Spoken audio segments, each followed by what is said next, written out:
the power of branded content in kids' entertainment. I'm going to be first announcing our honorable moderator, and then I'm going to be announcing our speakers. And then I request all of them to please kindly join me on stage. To moderate this session, we have with us today Radhika Nihalani, founder and CEO, Thinking Communications and Think Talkies. A big round of applause for Miss Nihalani, please, as she makes her way to the stage. Thank you. And she's going to be joined on stage by Saurav Kumar, founder and CEO, Puntoon Kids. Hemant Vasani, head, licensed consumer products, APAC and MENA, Hasbro.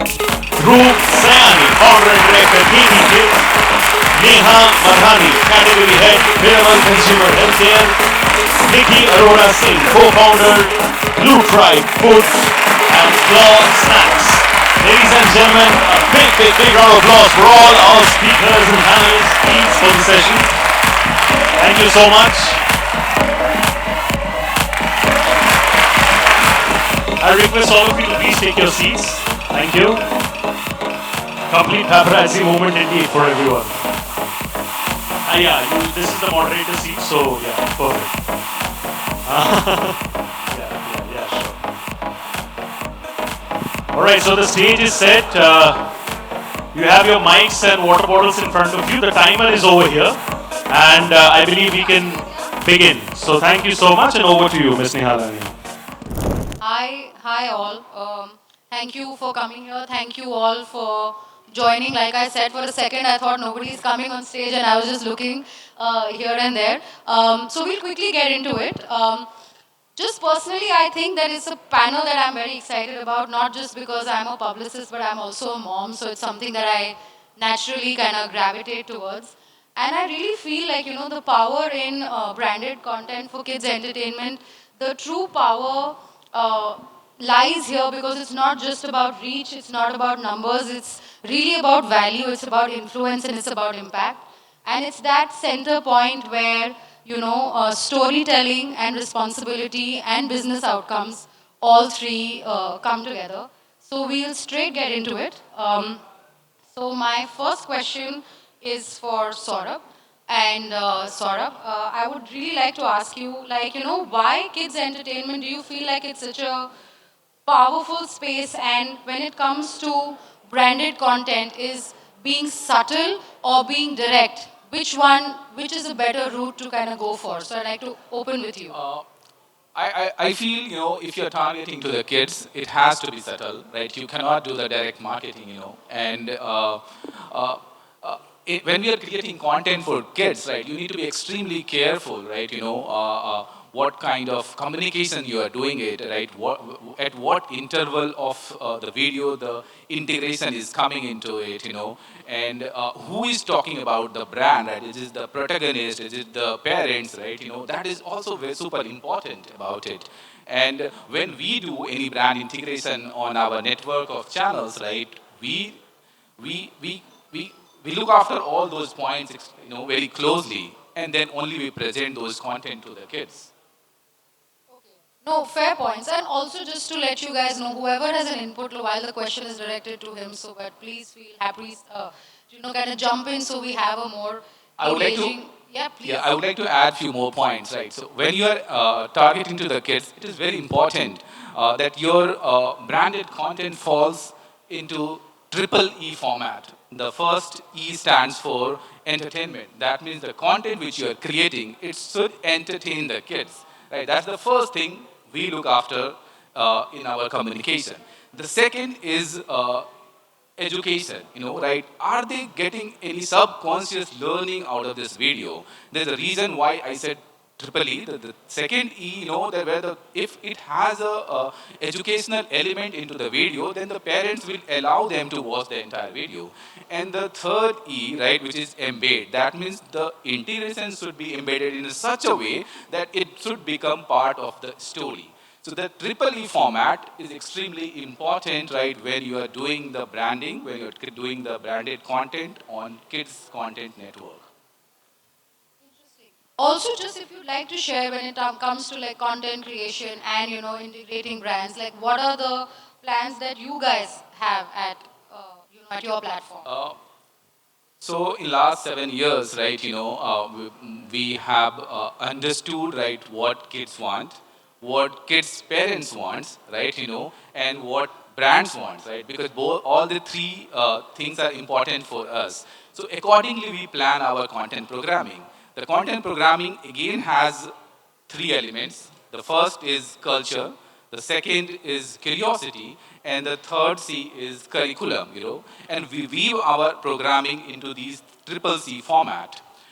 For now, right, let's say we start planning our content at least 2 months in advance, right? Now the back to school campaign, right, we all are gearing up. Many of our videos has been planned, programmed accordingly, and the stories, right, which will be relatable to the kids. By the time when they will be going to the school, right, when they will be going to buy a new school bag, new water bottles, etc., how their mom is preparing, how they are planning, right, for their schools, etc. All our stories around these relatable situations, right, which makes the kids comfortable while they're watching. They feel like it is my story, and that's what even I feel the brand wants. Amazing. I think Yes. what he says is so true in the sense that even in the long form content or content which is running for a period of say a decade or a couple of decades, this makes complete sense. See, kids today, let me put it very brutal. Kids are brutal, right? Absolutely. There Yeah. is no human sitting here right now who can press the skip button faster than a kid, right? They know that they don't want to see it. Even if their eyes is somewhere else, their hand is on skip ad, right? So they know that the story or the product needs to be part of the story. And for that matter, when a brand is growing up or the content is growing up in terms of years, you need to add those moments in life of the kid. Like for example, in Peppa Pig, there is a moment where there's a new family member coming in. There's a moment where Peppa Pig is learning about bicycles for the first time. She's falling for the first time. George is going to a bigger school. These are moments that Suru Saurabh is mentioning that you need to be part of their life and then they'll be able to adapt to your content much faster and much more closer. You're being part of that childhood. That's what really matters and that's when the product weaving in makes more sense. Absolutely, right? I want to add on. My son is 9 years old right now, right? I remember a story a couple of years ago. He in one of our neighbors' home, a new baby came, right? And he came home excitedly, started talking to my wife that "Mama, pata hai, aaj new baby unke ghar mein aaya hai." And cut to the office. I discussed with my team that let's make a video, right, where the two Chinky, right, which is our protagonist, in their home, a new baby comes. And the video went viral on YouTube, right? It got around 4 5 million views in the span of just 4 weeks, right? That shows, right, what kids can relate to. I think I completely second what both of them said. So, example, when I was working on a confectionery brand, we took the route of the ideal, the conventional route, right? Getting a brand celeb and endorsing the brand. That completely didn't work because my TG was kids below 6 years of age. They did not relate to a celebrity, right? It meant nothing to them. And that's when we realized that the approach has to be very different because our TG is very different. They're very unique, right? They don't buy brands, they don't understand brands. For them, heroes or the cartoon characters are their life. Their life revolves around them, and that is what makes the brand also credible if you get into branded content, right? And that is when we went ahead and we associated with one of the cartoon characters, and then we saw our market share booming up. We got the character on our packaging. So there was so much of pester power that was created around the kid. He was like, yes, I want this lollipop only. I don't want to buy any other brand, right? Had it been a conventional way of branding, I don't think the kid would have even recalled the brand name. So, and that integration, we ensured that it happens through a 360-degree approach. We embedded the same in the gaming content, right? So the flavors of the confectionery product, the features of them, etc. Everything was embedded in the game, in the show. And that is what kids recalled. And then when we realized that the brand affinity has moved ahead by 200, 300 bips. So I think that is what really works, and that is the beauty of branded content, especially when it comes to kids. Great. So, I mean, I'm loving all these kind of mix of thoughts that are coming and everyone echoing with each other. So, Hemang, I wanted to ask you, and of course, you know, I mean, Peppa Pig is maybe the new Mickey Mouse. I don't know, like it's like a rite of passage. All the kids, including mine, if they see Peppa Pig on a box and then they just want to buy it because Peppa Pig is on the box. I'm saying you are bringing like a character to life in a very different kind of a way, an iconic character. Just want to understand from you, where do you feel is the role of storytelling when it comes to kind of building brand trust and when it comes to branded content for kids especially, what are the opportunities that you're seeing? I think the biggest opportunity is not to look at this from a content lens. It needs to be seen as a lens of an entire ecosystem. See, content is just a part of this entire thing. Today's generation is probably the first generation who has never seen a world without screens. Right? So its screen is part of their entire play arena. It's not different. For us, TV time was different and play time was different, but them it's part of it. Right? So a character needs to live in the screen but be a part of the entire system. So it could be toys, it could be apparel, it could be footwear, it could be personal care. This then becomes part of their childhood. And that's what we are trying to do right now. Today you mentioned that Peppa Pig is the new Mickey Mouse because for us, Mickey Mouse was childhood.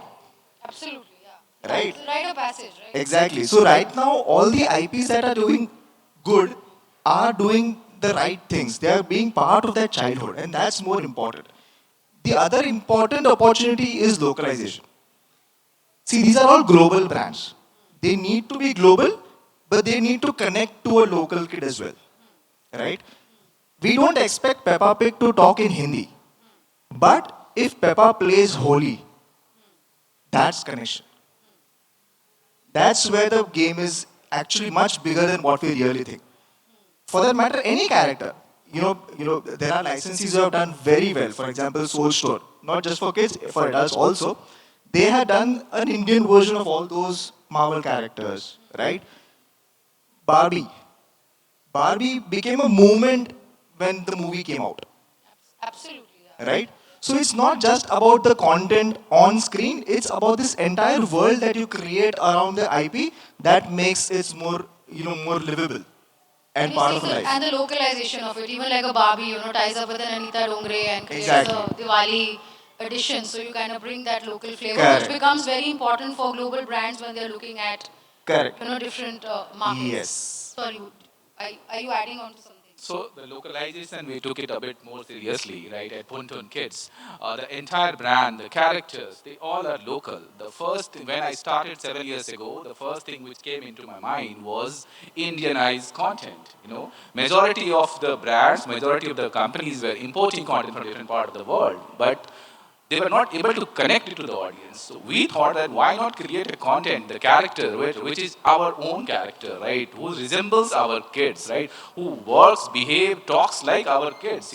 And not only that, right? We started creating the background, right? The environment of those videos, right? Which is similar to our households. And that's what makes our content, why. So to really, sorry, to come in on that, Radhika, I just want to kind of put perspective to the audience on what we do. Yeah. I run a brand called KT Kids. It's a kids care brand, doing hair care, personal care, FMCG products for kids. Right now, when we speak of, and I've been listening very carefully to all the points mentioned by Hemang, by Nikki, by Saurabh as well, and the questions you've been asking, Radhika. I'm happy to share with you since you mentioned Peppa Pig, and Hemang has spoken on it as well. So KT Kids is associated with Peppa Pig in India, and we run a product line around that. What's more interesting when we talk of branded content and IP is the space that I come from has a very different perspective. Today, I'm sure a lot of parents that are listening right now are dealing with kids in the age group of 3 to 12. And that can be an age group that is extremely difficult because your child starts having an early opinion, starts wanting the cartoons that they like and love. But at the same time, when we looked at it from a hair care perspective, now I have a daughter also, and when we see that when she's making her decisions, and especially when it comes to shampooing your child's hair or using skin products, they can really either enjoy the experience or hate it. Unfortunately, what I saw in the market last year, and this journey in fact began 3 years ago for us, that every kids care product on hair care and personal care looked like a Davaika bottle to me, right? Which is plain white bottles with a plus sign on it. Yeah, I mean, while the product needs to be safe, why should it look like a medicine and why should it not look like a fun product, and why don't we make bath time fun time? And that was really the theme at Katie Kids, to give you clinically safe hair care and skincare products, but then work with global cartoons that kids relate to and kids love, so that not only are they using safe product, but are also enjoying the experience of the product. And I think that's really what comes in with our partnerships, our associations, which are more meaningful, much more deeper, and helping us connect to a much larger audience base, but at the same time building into the journey and the character that is globally known for its characteristics. So it's very important even at a brand level. At Katie Kids, we're very mindful of the cartoons we endorse and work with, and to ensure that we fit into their universe, and even that cartoon should resemble our universe. For example, Peppa Pig is a cartoon that which when our children watch it, it's all about family bonding, it's about friendships. I mean, when we were growing up, we saw Tom and Jerry, right? I think we only learned how to fight or rebel with that. But I don't think that's what we're learning with Peppa and the cartoons today. So these cartoons are showing us family values. There is a meaning to it. You know, there is something to take home. So does your brand relate to those aspects as well? Then that's the association also to your brand ethos that need to match. So I think it's very deep on such decisions and what we're working with. In fact, we also work with SpongeBob in India. So SpongeBob again lives, underwater, has a universe of his own. Again, sticks his neck out for his friends. That's what SpongeBob is known to do. So when it came to water and living underwater, that was something that we related to in hair care. Blowing bubbles is something SpongeBob is famous for. Very relatable to us with baby wash, bath time. So I think all of this is kind of tying down into our universe. And when she mentioned about celebrity endorsements, and I want to further add a point on that, that it's also very important on the people you connect with who endorse the brand, right? Because also today's parents' viewership and children's viewership has changed. Today, when a celebrity is holding your bottle, you don't relate to it unless you really see the association is deeper and more meaningful.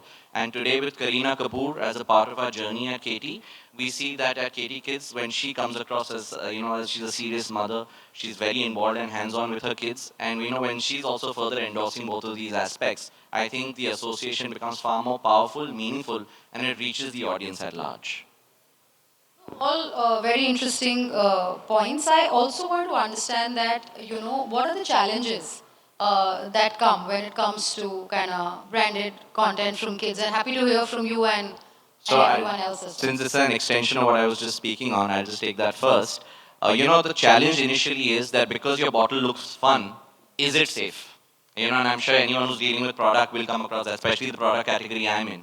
So when it's, FMCG and hair care, it can be mistaken as just a fun product and not a safe product. In spite of us being pediatrician recommended, doctor approved, it's about people seeing through that. And in fact, our Kareena Kapoor TVC communicates that. Make bath time fun time. The product is safe, but it looks fun.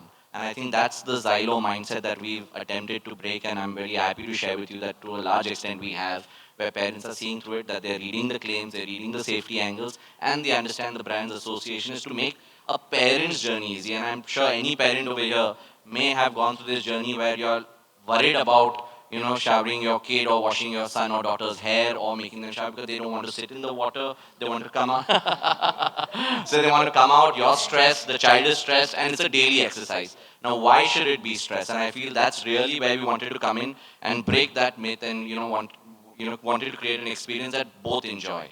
So we've started on that journey, and I'm hopeful that we will go on building in that direction. Nice. So any other So just to add to Dhruv, my kids are so fond of Peppa Pig, and I think we are one of your first consumers. Oh, you are? Yes. Great. There we go. Thank you so much. So when he spoke about Peppa Pig and the baby coming in, the example you gave, Yes. even my younger one is 4, and she, I think the episode she saw about Evie, it's really close to her heart, and the birthday party we threw was Peppa Pig. The theme was Peppa Pig, so her gift was your product from me Great. to her. Yes. I'm sure she's loving it. Yes, she loves it. Thank It's you. really lovely. Thank you for creating. And to add to that, can I share what I do? So I'm a founder of Blue Tribe Foods and Claw. We are into vegan, plant-based products. So getting into conscious eating, like today's parents are so health conscious and aware. So I think healthy snacking is something we are into, and yeah, our belief is to kind of change the audience from kids to everybody, for that matter, to change your eating style. I think that's a very interesting point, and I think conscious eating is something where today, at a grown-up level as well as a kids level, that's a huge conversation. Just coming back a little bit to the challenges that one could face, especially even at a in the food sector, where it's not just a product that they are using; it's a product that they are consuming, right? Where I'm saying the level of trust needs to be so much higher because the consequences of that can be so much more. So just again opening it up to all of you, like what are the challenges do each one of you feel when it comes to kind of branded content? So, as we just discussed, right, safety is one of the key issues or consumer concerns, right? Especially when it comes to a mother taking any decision for the baby. That is the first thing that she will browse through, or that is the first filter that she will have. So, while making content, we have to ensure that it is a mom-approved content, right? Because if that doesn't happen, if the mother doesn't resonate with it and doesn't feel that this is the right content that my kid is watching, then she will ensure that the kid is cut off from that, right? And hence that becomes very, very important and integral. And hence, while making any content, it is important to understand the mother psyche also, and taking care of the mother psyche as well as the baby psyche. So that it is approved and endorsed by the mother also. That is one. Second part to challenges is that I think localization and Indianization that you were talking about plays a very important role here. Because nowadays, since the whole westernization of culture is happening, when you get the Indianized or the localized psyche or part to your content, it further gets endorsed by the mother all the more, right? Because, okay, I am able to embed the culture in my baby while the baby is watching the content. It is safe, it is not having any negative impact on the baby, and that is what becomes one of the key challenges for any brand. While Non-localization of Yes. content would become a Yes. challenge when you're looking to Yes. kind of penetrate and resonate with the mother. right. Fair. I think another challenge in terms of content in general for kids is the fragmentation that we are seeing today, right? Earlier, when we were kids, we used to reach home at 6 o'clock for the Disney hour. Today, they have content available in their hand, right? They have the choice to see what they want to see. As a parent, you might have filters that these are the things that the kid can see, but within that, what does the kid want to see is the kid's choice. It could be long form content, it could be a short form content, it could be a bite or anything of that sort, but it's the kid's choice. And hence, the kind of content that a brand creates needs to have the stickiness that the kid would come back and search for my content every time he has the tablet in his hand and not go to something else. See, today kids are exposed to 100 things when they go to school, when they go to the playground, when they are playing with the other friends. I don't know what an Italian brain rot is, but my kid knows. And this is the content that my content is fighting against. I don't even know what my kid is watching. I all talking about in their schools, right? Playing in the dark, are you saying that? It is Somewhere, like it's a shot in the dark. You don't know what content you're actually pitting your content against because the availability is Yes, the is so availability much. is so much. I mean, you might have some filters that my kid doesn't, have the capability or the capability to comprehend a K-pop today. But she is exposed to K-pop, Yeah, absolutely. Yeah. right? And that's where your brand needs to have that longevity or storytelling emotionally that the kid comes and at least watches my content every time, at least when the kid has that choice. And that's where this entire responsibility of being a parent approved content comes in, or the stickiness, or being part of their childhood, that comes in. That the kid willingly wants to come to my content and not to something else. I think that's the biggest challenge for us right now. We understand the challenges very well, and that is the reason, right? We all our content are aligned with the YouTube's Safe for Kids content strategy. every piece of content what we produce at Pontun Kids goes through a rigorous process of right from ideation to scripting and what are we showing in the videos, right, to ensure the parents' trust stays with us, right? They let their kids to watch if at all they want to watch, right, and we have followed all the guidelines and we continue doing so. So to address all the challenges. But I also feel at large it's also, somewhere where there needs to be a boundary wall between, what is acceptable vis-a-vis, what is just being forced for views and viewership. And I feel that's also a very important part. I'm sure all of my co-panelists agree on. Today, consumerism is definitely increasing. We're one of the most populated countries in the world at this point in time. Early access to iPads and screens is something that we didn't grow up with. Now it's a very easy thing to just put your child to watch screen to eat food. Many parents resort to that just because it works. Even at a restaurant today, I don't know, sometimes when I step out and I look on tables around me, the rest of the family is eating their meal and the child is just given a screen to just stay silent and watch. So I don't know, beyond the point, how much can you control, because in a day there are so many moments like this. And I feel that's somewhere also taking away from the real touch and feel, which we've grown up with, talking to friends, writing, in fact, even writing. Today, I'm sure we all agree that how many times are we actually holding a paper and pen to write, because we are only typing, yeah, exception. But largely it's iPads, it's screens, it's, laptops. So, and even in schools today, a very early access to all of that, even at schools, with your consent, you're asked to give your children gadgets to work on. So with all of this happening, I think that we're moving towards an extremely high digital zone, and somewhere there also needs to be a conversation on digital detox, because kids really need to go out and make real friends and play in the garden, get their hands dirty, do things that they don't enjoy, and step out of their comfort zone. So I also feel that there's a strong sense of accountability that also needs to be shot as content to educate the child on it, that this is something you also need to do. So if by watching it, if you can educate them on that, then I think that's very That high is, on it. one of the things that you guys, and I'm guessing This is everyone what we all focuses. do as well, right? Yes. Many times I face this question, right?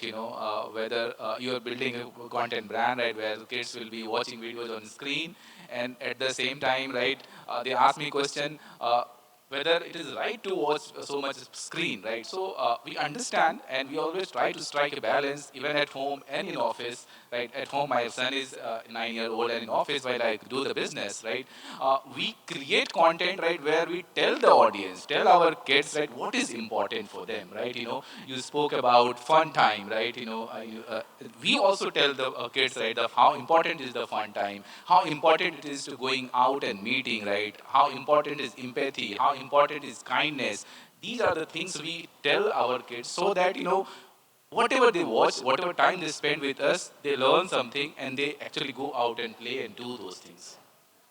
Neha, just coming to you because we're talking about pester power, and I think all the panelists here are parents, so this resonates with everyone. So the decision making, also is you're trying to influence the child and making it a fun experience for him because they are not really going behind a brand. You are also influencing the parent and kind of buying their trust because they are the ones who are going to spend the money. So what I want to understand is how much of data, is important in decision making when it comes to you on the kind of branded content. Like, is data the driving factor? Is instinct the driving factor? What is the driving factor? I think it is a mix of both.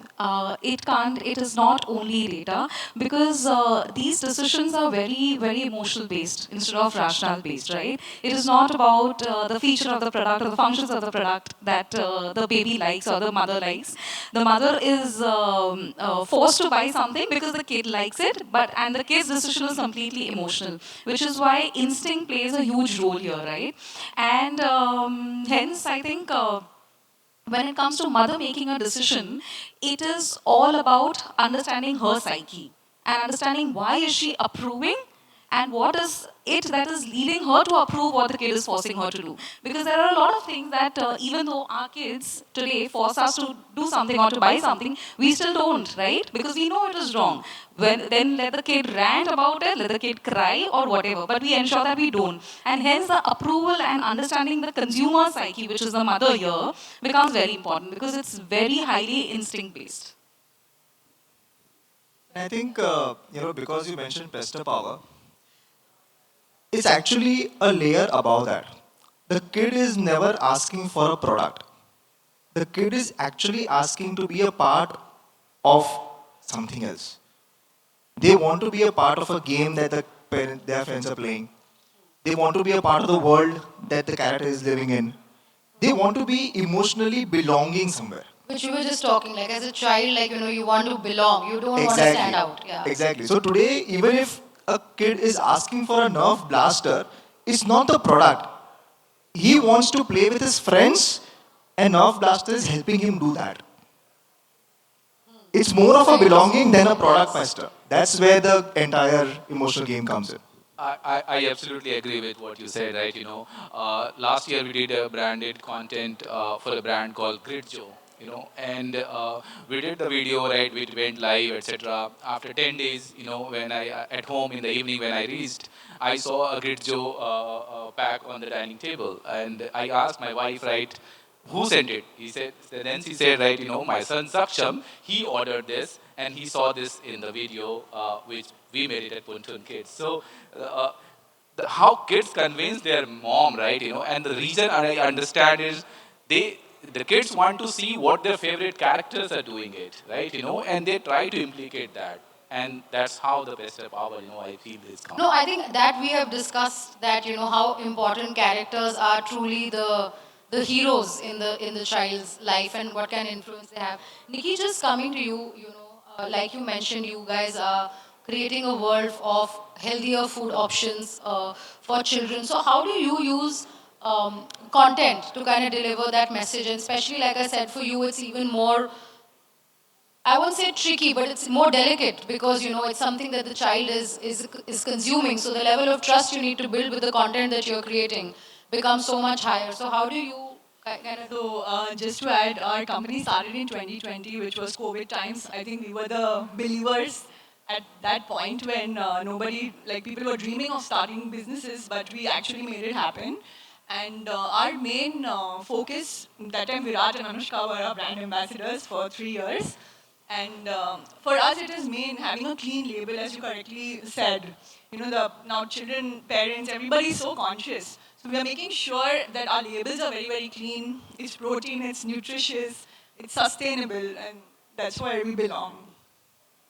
Interesting. So I think to kind of lead towards the conclusion of this panel, the big question, like I said, the power of, especially in kids' branded content, is because it also brings together storytelling, responsibility, and business outcomes. So when it comes to the ethics of branded content, something that you also kind of briefly touched upon. So I want to hear everyone's views that how do we kind of bring together this marriage of responsibility and business outcomes when it comes to branded content. So I feel that's what balance is, right? And I feel that it's every single day you're fighting a new battle because you're dealing with an unknown, incident which you have not been experienced on before. And even in India, and I say this, very often, that India is not just one country; it's a country within a country within a country, right? Because you have such different mindsets every 100 kilometers, right? The thought process of Mumbai is not as similar to if you would go to UP or vis-a-vis Hyderabad or alternatively to Kerala or even at Delhi, of course. So even the metros are extremely different, and and in that, even the way the children's exposures are extremely different, right? In Mumbai, we may be far more liberal than you would see another child at the same age group in another city. Religious values, emotional values, friendship values can also vary. And all of this is unknowingly playing not only on the parent's mind, but in equal measure on the child's mind. Today's children are far more expressive than I think we all were when we were growing up, right? So they know how to communicate better, they know how to ask right questions. I'm sure we're seeing them asking questions too early that we are not thought of, and we are also amazed at times that how is a 5-year-old, 7-year-old asking questions, which may be far, out of their reach of understanding.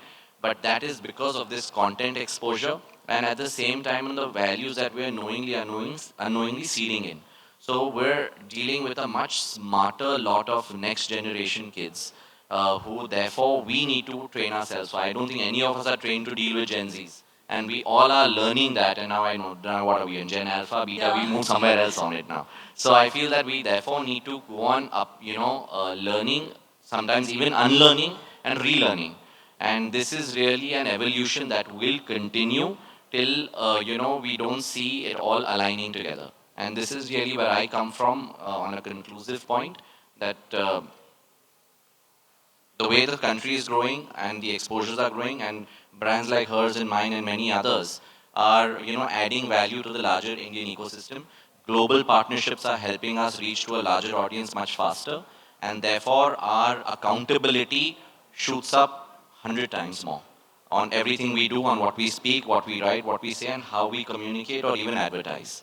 So this is really where it comes from. Balance, of course, is important, 101%. and the kind of accountability you put on yourself. Yeah. Which is much higher than what it would have been 20 years ago. 20. Fair. Yeah. I think accountability also is to be seen in a different lens now. See, earlier, probably even 2 years ago, the question would have been how much screen time is good for my kid. That's no longer relevant. The question now is what is the correct screen for my kid, or what is the correct content for my kid.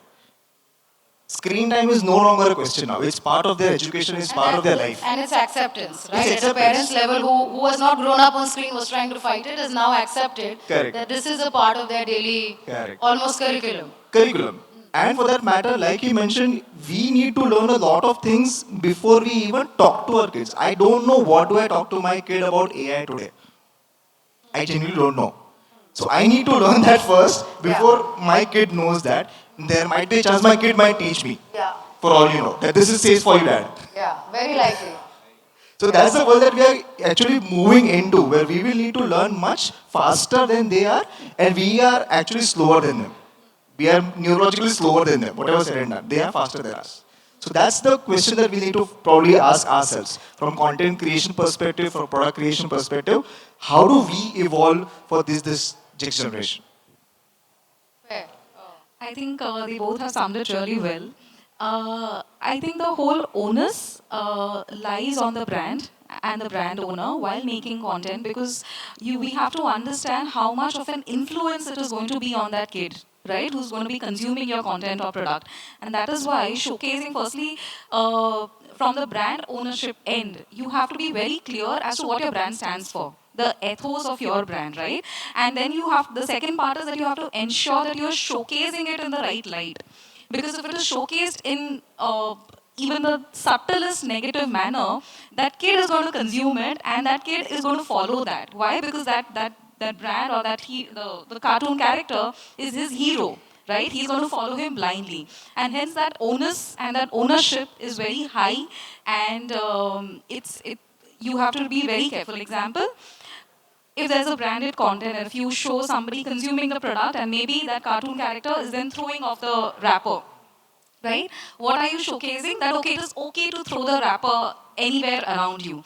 These are very, very subtle cues which the brand has to take care of to ensure that you're passing on the right message. So the Otherwise, nuances is the also nuances, something that yes. we need to kind of focus Yes. focus on. And hence the brand has to be very clear in terms of their do's and don'ts. That this is what we are okay to do, and this is what we will not do, how much ever business demands. So you kind of set a high value system for yourself, and you make sure that then the content kind of resonates with your own value system. Yes, because you're not talking to a normal, matured adult, right? You're talking to kids who are going to get completely influenced by what you showcase. Yes. And hence that becomes very important. Absolutely, I agree with her, right?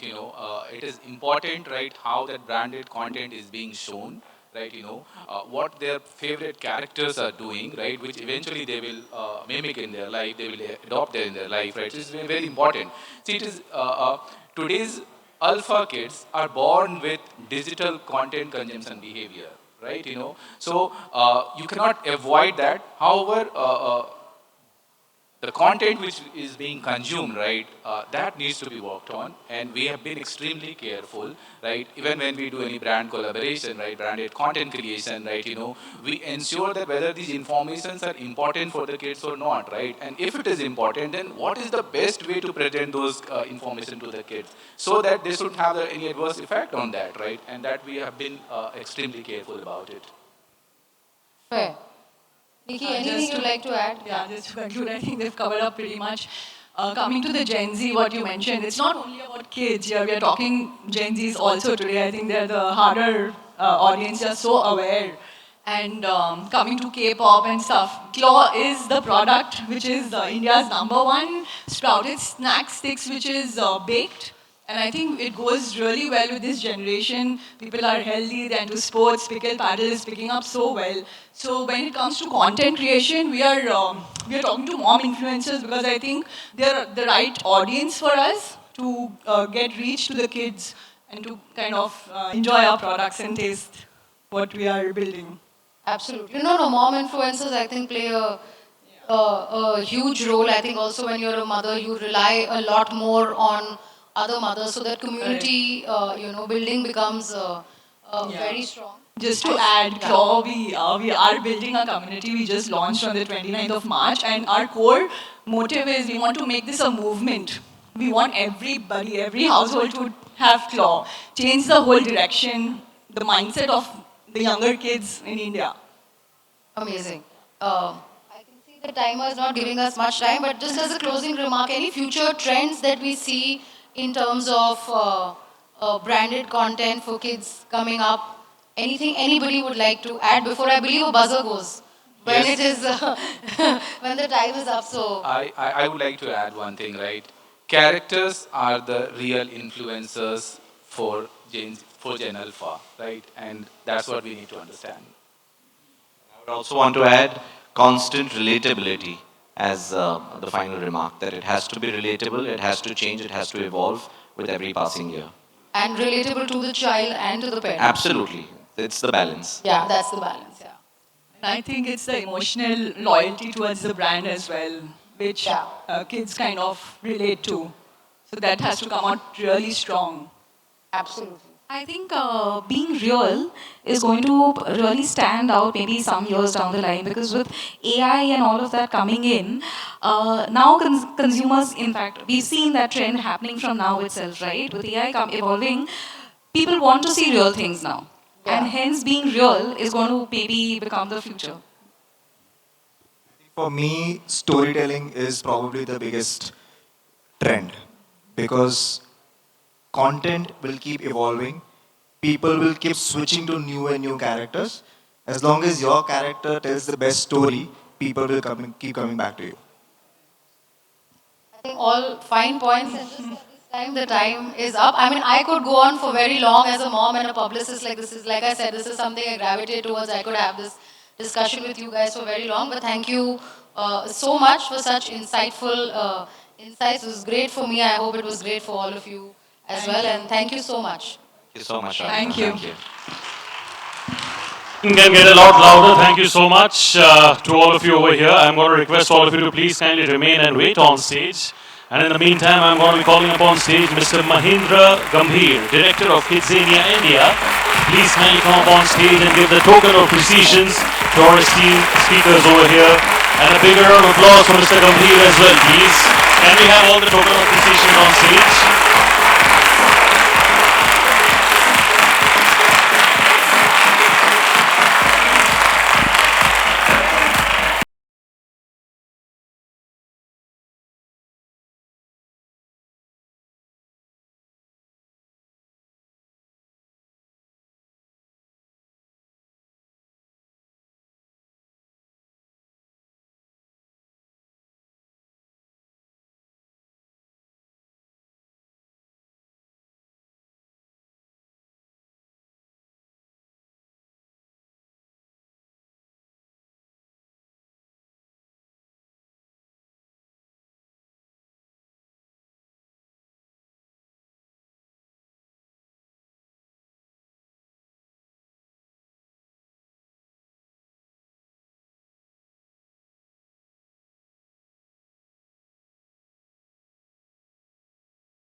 I'll request for the remaining giveaways to come on stage as well so that we can go ahead.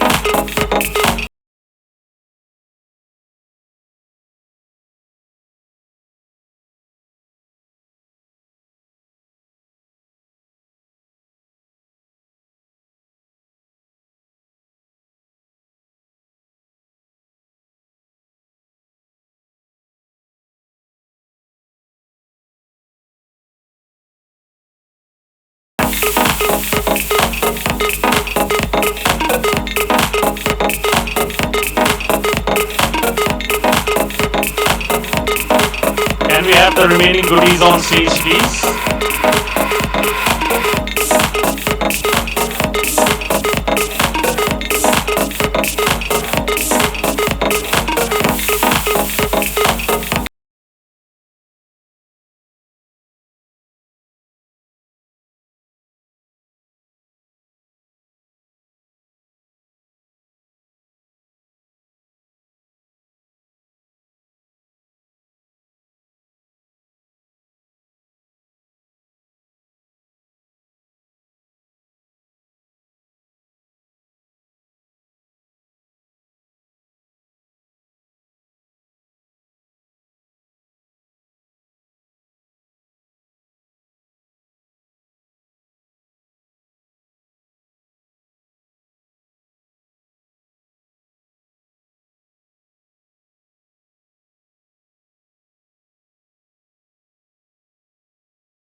Thank you so much. And as the giveaways are done, we'll do, this one is indeed the last one.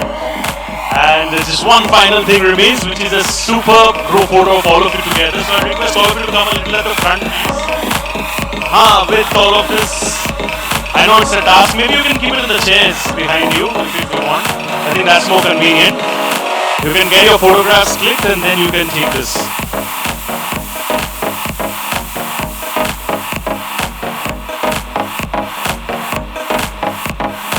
A nice group photograph with all of you at the front, please. You can give it. Thank you so much. Ladies and gentlemen, if I may request all of you to please kindly clap and appreciate their incredible session one more time. Thank you so much to all my esteemed speakers out here. Thank you so much, Ms. Nihalani, for moderating the session. And we hope for all of you to see you all very soon the next time we do this as well.